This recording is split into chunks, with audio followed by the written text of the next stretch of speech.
Now, a lot of people have started to ask me for predictions. Hey, it's the new year. What do you think's going to happen here? What do you think's going to be the big deal coming up? And I've given the same answer every time I'm asked is look, the thing that's going to be every president's problem, left, right, Republican, Democrat, is going to be affordability. I mean, I don't have to tell you this. I probably don't have to tell our audience this, but our economy is a runaway train, right? Like there is no escape from kind of the democratic problem. You and I think have even read Nick Land's zombie, democracy, the zombie apocalypse, essay where he just talks about, democracy is this like ravenous horde looking to consume everything. And you have a serious problem where in any kind of vote-based political order, the ability to promise people stuff is really the key thing. I know Republicans hate to hear that, but it's just true. Patronage is what makes politics work. And so in a democratic process, whoever offers more stuff is usually going to win in the long term. And of course, that works, but it also creates long-term problems because you're printing and spending to try to get at all of this. And there's all the advantages built in for who gets to move first on the money and manipulate the interest rates. And so you're just going to constantly have the scenario where, the boomers want their house values to go up and corporations continue wanting to be able to use the advantages of leverage and all of these things. And so inflation is just going to keep happening. We can blame Republicans. We can blame Democrats. We can blame abstract principles and social policies and monetary theory. But at the end of the day, this is just responding to the political marketplace, right? Like this is what the people think they want. And this is how politicians deliver it to them. And there's just no way to escape from that cycle. And so the trick is really to kind of blame your opponent for why the affordability crisis continues to happen, even though it's going to happen whether it's under Republicans again or Democrats.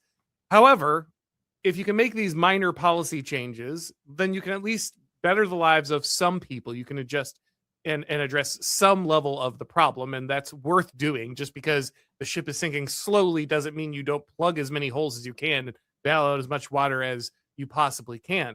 And so let's look at these two policies. The easy one first. I think this is the easier one to sell, the easier one to try to get through Congress. It's the harder one for the Democrats to fight back against. And that is the housing affordability issue, right? Like nobody except corporations wants corporations to own homes. Like it just doesn't make sense unless you're one of these diehard libertarians or conservative that just vomits out whatever free market rhetoric you got fed back into you at one point. Everyone can think about why having a BlackRock or whatever these large investment firms holding large amounts of real estate and forcing people in the rental market. Everyone understands why that's bad, and so even the Republicans, I think, can be pushed on board, can be guilted into it, and the Democrats reflexively want to fight back against everything Trump does. But what possible argument can they have against this, right? Like this is just exactly their kind of complaint. Or like maybe they want to abolish private property altogether, but other than that, how do they even argue against the idea that corporations shouldn't be able to own residential real estate?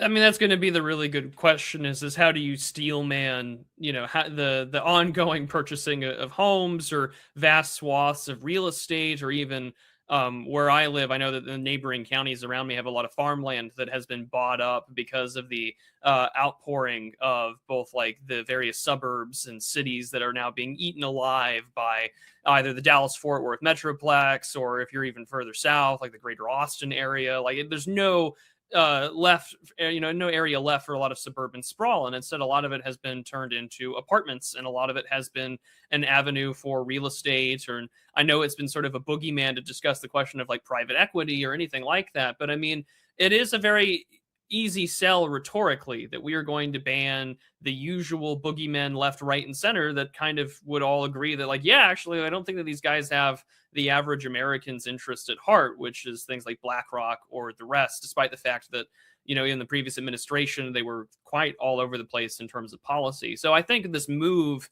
is going to be an interesting one. And I know that he's not really going to be able to do it without Trump, as he had said in his Truth Social post. He says he'll be calling on Congress to codify it. He says he's going to be immediately taking steps to ban large institutional investors from buying more single-family homes. I think that I think this is a much better direction rhetorically and politically than the question over 50-year mortgages that was proposed just a few months ago. But of course, the ongoing question is going to be how many of these homes are going to be available? What are we actually doing? There's so many questions that remain to be seen. But in terms of, legislative support, a lot of Trump allies have already moved forward on this. He says, I think it was Senator Bernie Moreno from Ohio. He had said that he wants to introduce legislation in the Senate to do so. So I think that already you're going to be moving forward on that. And also, I think it's sort of a bipartisan win if he wants to go that route. I know the Democrats tried to do something similar in 2023. However, that it was narrow votes, and of course, the question of special interests always arise. So I think that it's just going to be what major shifts or turbulence is the housing market going to see by doing this, and if so, is this going to open up quote unquote Main Street again? Are we going to see more local realtors do this rather than large corporate ones? And will we see that move in other sectors of the economy? I don't know, but I think that saying that, hey, this is no longer going to be a rental property, and this is going to be something where there are home loans and other predatory systems in place that prevent Americans from actually getting homes, then yeah, I mean, let's go for it. Let's see what this does for the average homeowner. Yeah, I really think this is a winning issue just across the board, and not just because it's been a hobby horse of mine for a while. But like I said, I just can't imagine a coherent argument from the left other than Orange Man bad about how you can really oppose this, which means your real enemies, funny enough, on this will be from the right. I'm sure that you'll have some Chamber of Commerce Republicans or, wildly ideological free trade guys who will try to push back against this. But I don't think their arguments will be strong. I think the biggest block for this, sadly, will be, as you point out, how closely this administration has worked with many of those financial institutions, BlackRock, Blackstone. I mean, BlackRock, Larry Fink's helping to buy Ukraine at this point, right? Like we're literally working out a deal with him right now to see how much of Ukraine can be sold to BlackRock. So is an administration and probably a Congress that is largely in bed with these organizations going to tell these organizations, no, you can't buy this stuff? Are they going to have to offer these people some kind of carrot to go along with the stick? These are all questions that I think are what would really impact the ability to move this forward.